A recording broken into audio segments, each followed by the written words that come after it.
प्यारे बच्चों नमस्कार। और आज तो बहुत कम बच्चे आए हैं। क्या बात हो गई? आज बच्चे धनतेरस मना रहे हैं। तो धनतेरस या धन त्रयोदशी जिसको कहते हैं, ये क्यों मनाई जाती, कुछ बच्चा बताए। सर इस दिन हम नए नए बर्तन वगैरह खरीदते हैं ना। हाँ बर्तनों की त्योहार होता है। अच्छा हाँ, इस दिन घर के लिए नए बर्तन वगैरह लिए जाते हैं। तो बर्तन, झाड़ू वगैरह साफ सफाई नहीं, ये तो ठीक है। तो तुम धन का व्यय कर रहे हो। धनतेरस में अपना धन की वृद्धि होनी चाहिए। तो इसमें तो दुकान में जा कर के आप सामान ले रहे हैं तो धन गायब हो रहा है ना। हाँ, तो धन में तो भाई धन वृद्धि होनी चाहिए। तो खैर चलो, लोग बाग खरीदते हैं, बर्तन खरीदते हैं, सिक्के खरीदते हैं, हाँ, और वे चांदी के बर्तन भी खरीदते हैं। पर आज के दिन लक्ष्मी और गणेश की पूजा की जाती है ना। लक्ष्मी और गणेश की पूजा की जाती है। और उसमें ये भी होता है कि आज के दिन कहते कि लक्ष्मी प्रसन्न होकर के धनवृष्टि करती है, धन की वर्षा करती है। तो धन का मतलब रुपए पैसे से ही नहीं, आपके यश से, मान से, सम्मान से और आचार विचार से, व्यवहार से, प्रतिष्ठा से, है ना। ये भी धन में है। ये भी जो है धन के पर्याय ही है। रुपया पैसा तो है ही है, लेकिन ये भी धन से कम नहीं है। कहते कि wealth is lost, something is lost, character is lost, everything is lost. धन समाप्त हो जाए तो कुछ समाप्त हो गया, लेकिन आपका चरित्र समाप्त हो जाए तो सब कुछ जो है समाप्त हो जाएगा। चरित्र रूपी धन जो है समाप्त नहीं होना चाहिए। विद्या रूपी धन जो है समाप्त, आज के दिन जो है विद्या रूपी धन की भी बढ़ोतरी होती है। तो इस प्रकार से बच्चों आज के दिन हमारे यहाँ लक्ष्मी और गणेश की पूजा की जाती है कि लक्ष्मी जो है धन की वृष्टि करे और गणेश जी जो है बुद्धि और रिद्धि सिद्धि की स्थापना करें और विघ्न बाधाओं को दूर करें, है ना। इसीलिए लक्ष्मी और गणेश की आज पूजा की जाती है।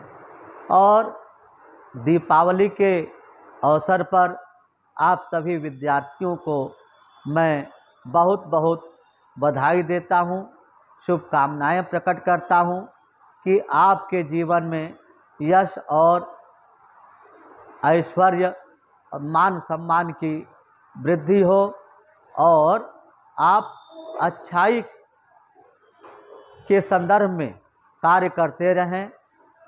बुराइयों को, अपने मन से बुराइयों को दूर कर दें, अज्ञान रूपी अंधकार को दूर कर दें और ज्ञान रूपी प्रकाश को आप अपने अंदर ले आएं, अपने भीतर ले आएं, ताकि आपकी बढ़ोतरी हो और अव्वल अंकों से पास होकर के अपने राष्ट्र, माता पिता, विद्यालय, समाज, पड़ोस इत्यादि का नाम रोशन कर सके। यही इस पर्व का उद्देश्य है।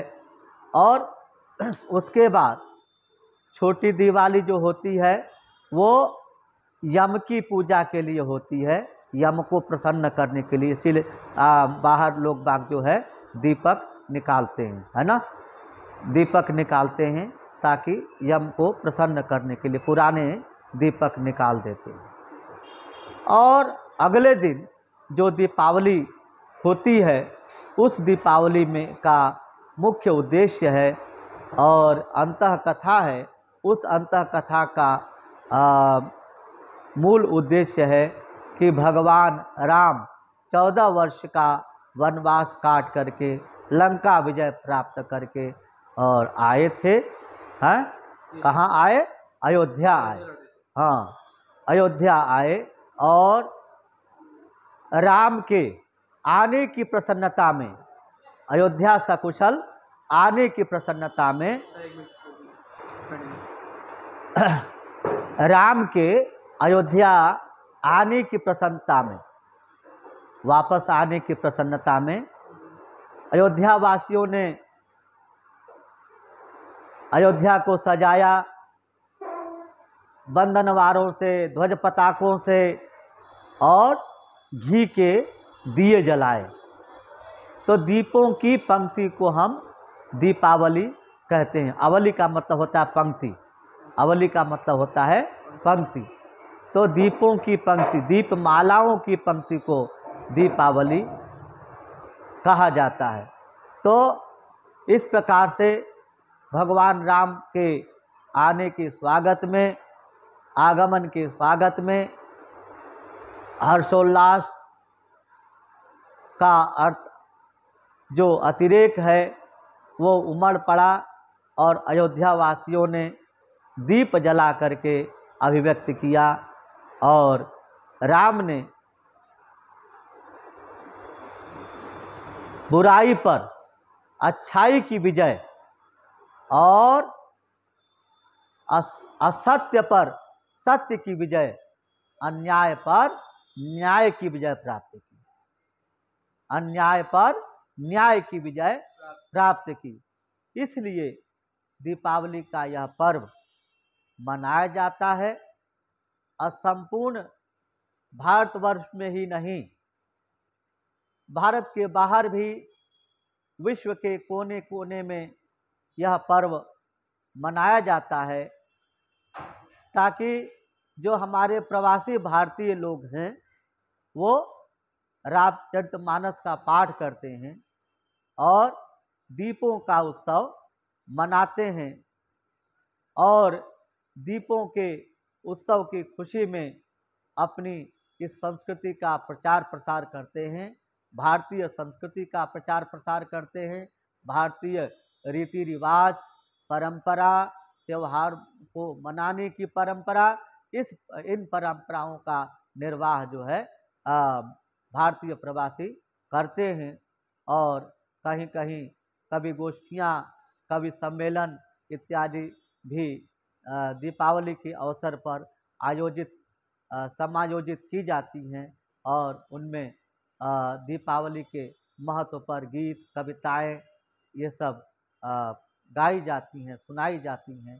तो इन्हीं शब्दों के साथ अपनी वाणी को विराम देता हूँ कि सत्य